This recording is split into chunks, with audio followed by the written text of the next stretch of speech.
Hi, I'm Deb Crow, and welcome to Season 2 of the Heart-Centered Leadership Podcast. This is a podcast where we connect, learn, and laugh together with strong leaders from all over the globe. Here, you will learn from peers you haven't even met yet. You will gain new tools to add to your leadership toolbox, because whether you're a C-suite executive or a first-time entrepreneur, we all contend with challenges, and there's always room for improvement if we choose to seek it. So please, pull up a chair and listen in. This is the Heart-Centered Leadership Podcast. Welcome back to Imperfect, the Heart-Centered Leadership Podcast. I know as listeners, you've been listening to me for about 1.5 years now on this show, but I continue to be inspired by all of the heart-centered leaders that I'm meeting around the globe. Today, I want to introduce you to an amazing woman that I met from someone else that I had on the show, and we'll have to bring that up during our chat. Her name is Keren Tsuk, and I'll tell you what I love about her. I love the alignment and synergy that I have with her. And I really, truly believe in my heart that you'll see through our conversation, she is such a beautiful, authentic, yet transparent heart-centered leader. She has developed an innovative mindfulness-based leadership course and retreat. She has conducted this retreat with organizations across the globe, and she has over 20 years of experience. She's worked with various Fortune 500 companies, including Libris and Google and Siemens.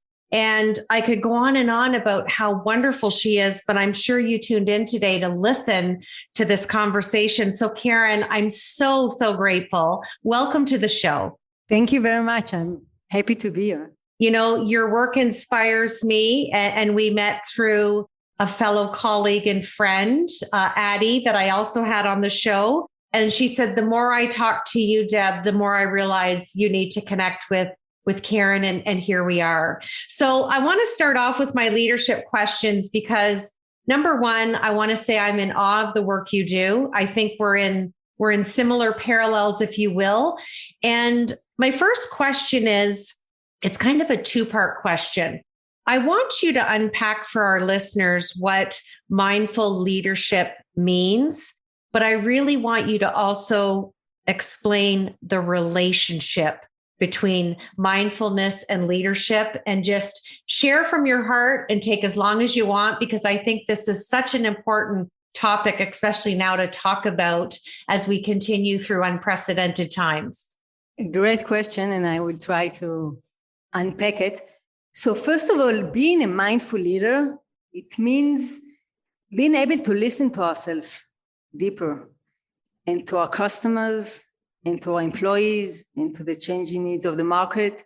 And from this place to create workplaces that serve our employees and enable them to thrive and grow and bring their added values and creativity to our organizations. And also creating offerings like services and products that serve our customers. So it's coming from a place of deep listening to ourselves. And as we are listening to ourselves deeper, we are also being better individuals. And, this is what's amazing about mindfulness, that it impacts all our aspects of our lives, right? It's not only I'm a better leader, I'm also a better mom and a better spouse and a better friend. So it creates a better version of ourselves. It's all encompassing. Like you said, it's all the relationships we are, from being, a baby in this world to wherever we land in today. And that presence is so important. And I think the unprecedented time that we've seen as a global society has really allowed some openness to, I'm going to say, unstretch or unleash around business acumen, because listening to ourselves, whether it's good, bad, or indifferent, is still a trajectory and a modality for our decision making. So I love that you've incorporated this and are getting to so many corporations around the world, especially with their senior leadership and their C-suite teams. Now, my second question has permanent residency on the show. So I think we've interviewed over 145 leaders, and everybody has got this question. It is my favorite. It was part of my mindfulness to create the name of the show being Imperfect. So share with us what imperfections that Keren brings to her heart-centered leadership.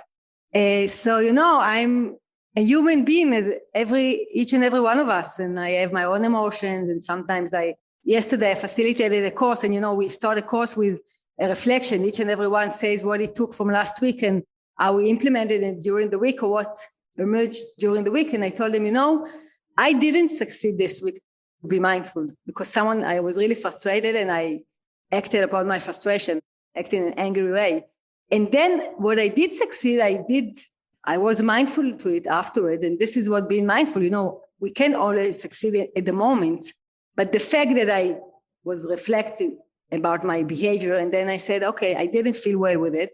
And the day afterward, I wrote this person in WhatsApp. I was his client. You can understand. He gave me a service, but I was his client and I was frustrated and I acted emotionally. And I wrote him, look, I'm really sorry for acting like this. I was frustrated. I know that you did your best. However, this is what I felt.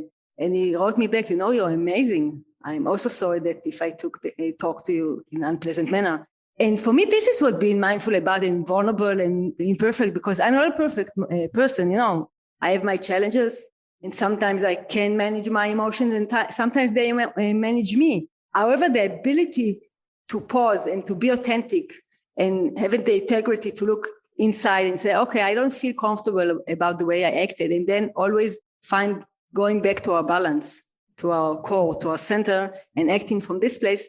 This is for me imperfection, and that's great. And I told them, although I didn't succeed, but I did succeed by being compassionate toward myself. Because in the past, I would have criticized myself all day long. And now I say, okay, I made a mistake. That's okay. I said, I'm sorry and continue on. So, every time when we start a course, it's amazing. The reflection, each and every one starts by what he didn't succeed doing. And I say, look, it's amazing, but you did succeed this part. So put your attention there. It's like what we spoke at the beginning.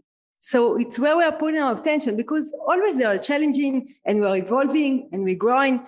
But if we know to take the lessons and grow from it, this is amazing. And this is for me what being mindful and imperfect.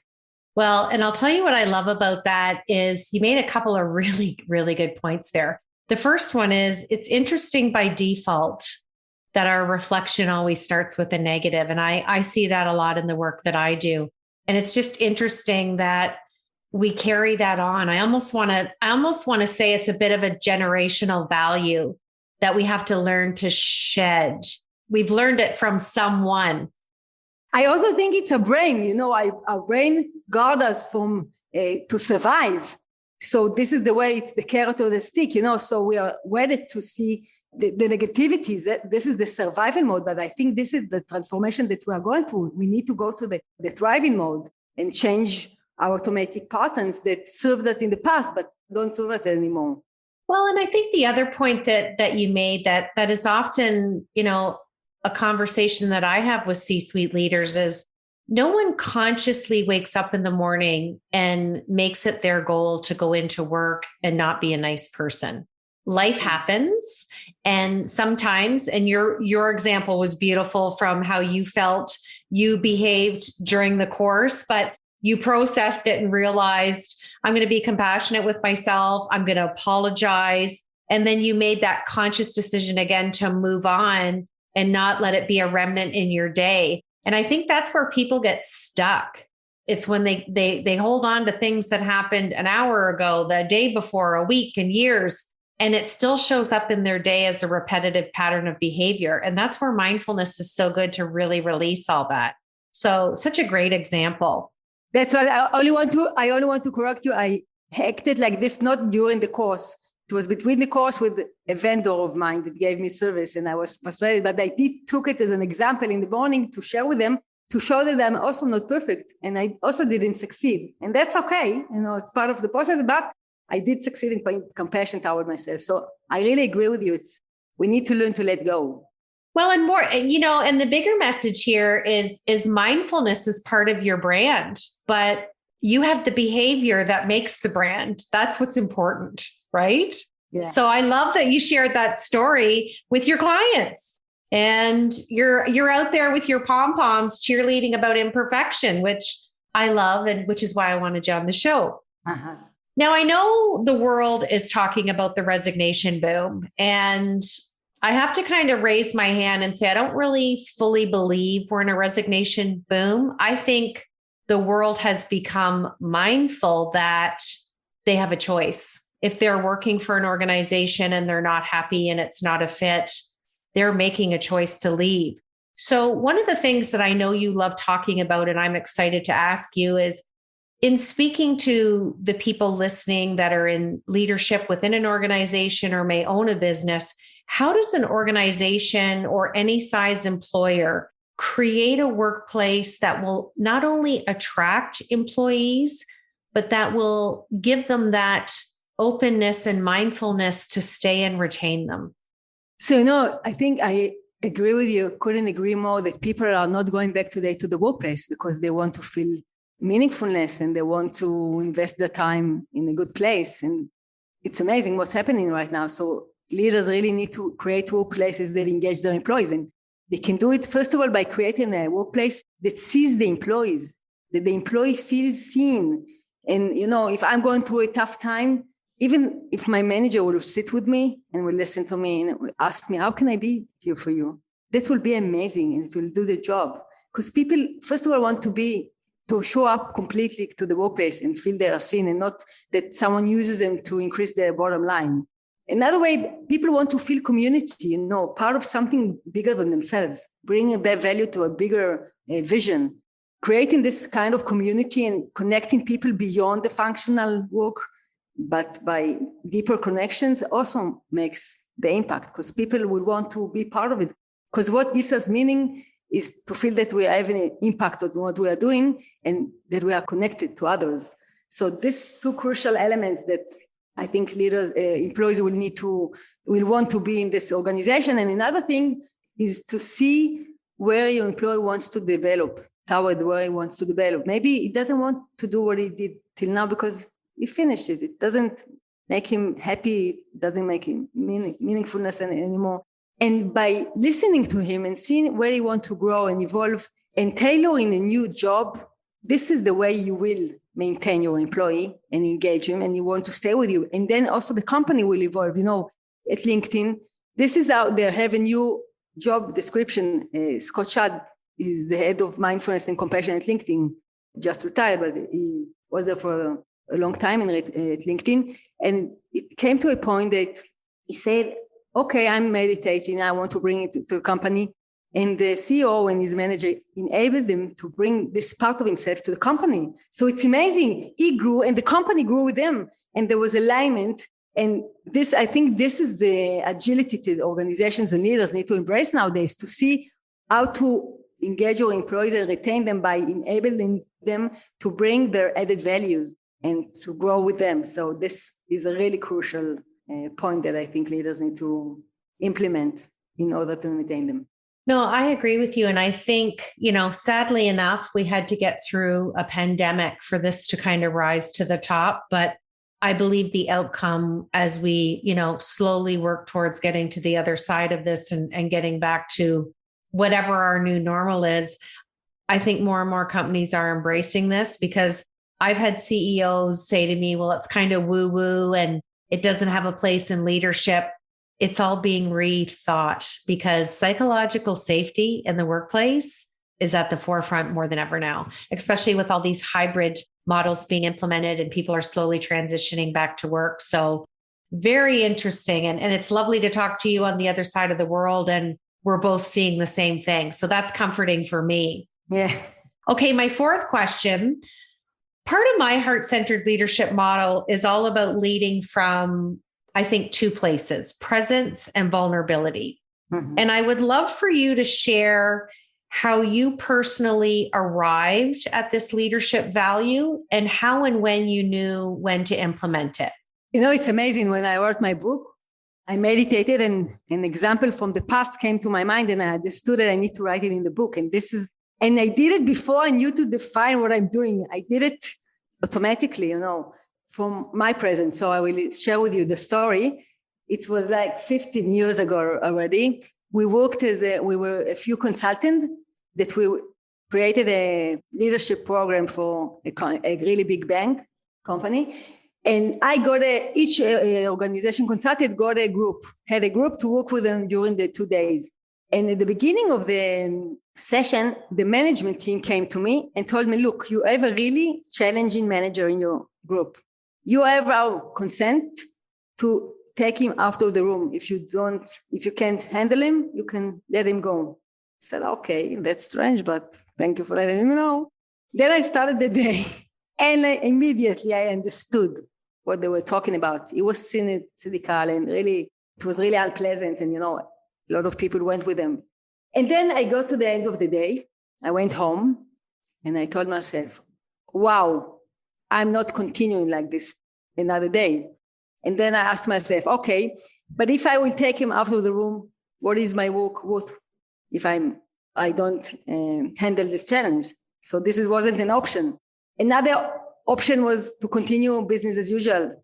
But for me, this also wasn't an option. And then I decided that I will start the day by sharing with them my experience and being vulnerable. I didn't know it's called vulnerability and authenticity. I didn't know anything. I only knew that I can't continue like this and it won't be the right path to go, letting it go. And then I opened the second day and, I couldn't know in advance how they would react because they were really cynical and angry. And I started by saying, I asked them, how are you feeling? And they said, okay, great. And you? And I said, I want to share with you what I'm going through, what I felt after yesterday. I told them, look, I really felt uncomfortable. I didn't feel comfortable in the way that things grew yesterday. I really hope that you don't let anybody talk to you as the way you talk to me. And I let it go. I didn't judge them. I was only putting myself out there and continuing the day. And it was amazing. The person who was challenging was engaged that I didn't believe. It took the initiative and there was all in. And they really connected to what I said. And even at the end of the session, we had a summary that each group presented, and he led this presentation. I was shocked. And at the end of the day, the management team came to me, asked me, what did you do to this manager? It was amazing, the transformation he went through only in 2 days. And I told him, I didn't do anything. I only saw him. Because afterwards, when I figured it out, what I didn't judge him. I didn't blame him. I only showed up with my authenticity and I was vulnerable. And I think they could be empathized with my feelings because actually this is what they felt. So I was compassionate with them and I didn't judge them and only put it there. So it touched them and they felt seen. And from this place, I engaged them, but not in a cynical way, in really an authentic way. So for me, this is what being vulnerable and authentic means.